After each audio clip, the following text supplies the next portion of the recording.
Good morning, dear students. Yes, beta. Let's start the. First of all, beta, you will see in the your cursiving writing book. ये आपकी कर्सिविंग की writing book है. इसको आप देखिए, ये क्लास 3rd की कर्सिविंग राइटिंग है बुक है आपकी. इसमें बेटा आपको 2 पेजेस टर्न करने हैं. इसको पहले हम ओपन करेंगे, उसके बाद हम देखेंगे कौन से पेजेस दिए हैं. देखिए यहाँ पे कैपिटल लेटर और स्मॉल लेटर शो किए गए हैं. उसके बाद बेटा एक पेज पूरा करना है हमें, कंप्लीट करा है द प्लैनेट्स. इसमें हमें प्लैनेट्स के बारे में बताया हुआ है. The largest planet is Jupiter and the smallest planet is Pluto. तो इसको आपको यहाँ पर डेट डालनी है. सबसे पहले तो आज है 20 अप्रैल 2021 क्लास वर्क. इसमें आपको दोनों की राइटिंग करनी है. ये आपकी कर्सिविंग राइटिंग बुक है, तो आपको डेली 1 पेज तो करना ही करना है. चाहे मैं कहूँ या ना कहूँ, आपको डेली 1 पेज राइटिंग करना ही करना है. तो इस सबसे पहले तो आप राइटिंग बुक का वर्क करेंगे कर्सिविंग राइटिंग का. उसके बाद बेटा हम चैप्टर नंबर 2 पढ़ रहे थे फ्रॉम इंग्लिश लैंग्वेज से.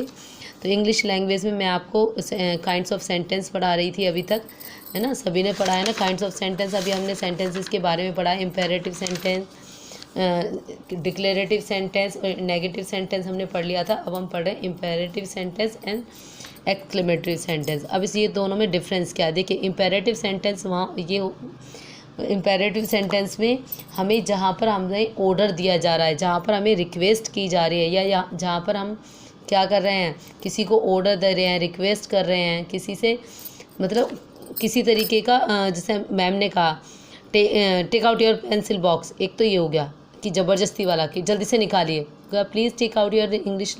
तो जहाँ पर ऑर्डर हो रहा है, एक प्रेशराइज किया जा रहा है. दोनों में डिफरेंस होता है. तो जैसे फर्स्ट सेंटेंस दिया हुआ है क्लोज द कर्टेन्स. तो जो उसकी मदर है वो अपनी बेटी को बोले क्लोज द कर्टेन्स, ऑर्डर दे रही है. ऑलवेज स्पीक द ट्रूथ, वो उसके फादर उसको बता रहे हैं कि हमेशा सच बोलना चाहिए. तो जब हम इस तरीके की वर्ड्स को यूज़ करते हैं तो वो होता है हमारा इम्पेरेटिव सेंटेंस, जहाँ पर ऑर्डर रिक्वेस्ट की जा रही है, जहाँ पर हमने किसी को ऑर्डर दिया या किसी मतलब कमांड दी. ऑर्डर और कमांड एक ही चीज़ होती है. रिक्वेस्ट किसी को एडवाइस दी या किसी को सजेशन दिया या किसी से रिक्वेस्ट की. रिक्वेस्ट करना अलग चीज़ हो गई कि मुझे प्लीज़ मुझे अपनी पेंसिल दे दीजिए, तो ये तो हो गई आपकी रिक्वेस्ट. लेकिन इसी को अगर हम इस तरीके से बोलेंगे अपनी पेंसिल दे दो ज़रा मुझे, तो ये क्या हो गया, उसको ऑर्डर दे रहे हैं आप.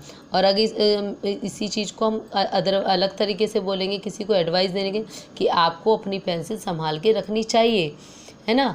You care of the pencil, आपको अपनी पेंसिल की केयर करनी चाहिए. तो वहाँ पर क्या हो गया, आपको उसको एडवाइस दे रहे हैं.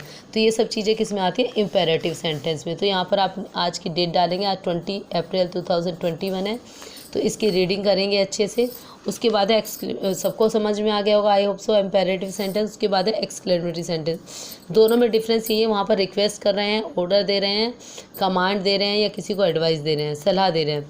लेकिन एक्सक्लेमेटरी सेंटेंस में ये होता है जहाँ पर सरप्राइजिंग शो होता है. जैसे आप क्लास में फर्स्ट आ जाते हैं या पास हो जाते हैं तो कितनी खुशी होती है, यह hurray I am pass the class, कि मैंने क्लास पास कर ली है. तो जैसे यहाँ पे हुश कीप साइलेंस, मैम कहती है ना चुप रहिए सब, साइलेंट हो जाइए. तो वहाँ पर इस तरीके के जो सरप्राइजिंग, वहाँ पर ना ऑर्डर दे रही है ना रिक्वेस्ट की जा रही है, जहाँ पर सरप्राइजिंग शो होता है वहाँ पर एक्सक्लेमेटरी मार्क आता है. और इस सेंटेंस में सबसे मेन बात होती है कि इस वाले मार्क से पहचान हो जाती है हमें कि यह कौन सा टेंस है. जैसे else the puppy is death, जहाँ पर सैडनेस शो की जा रही है कि क्या करें कि ये पपी जो था वो डेड हो गया है. तो यहाँ पर ये रहा एक्सक्लेमेटरी मार्क लगा हुआ है यहाँ पर भी, तो आपको पता चल गया. उसके बाद ouch I hurt me, it's hurt me,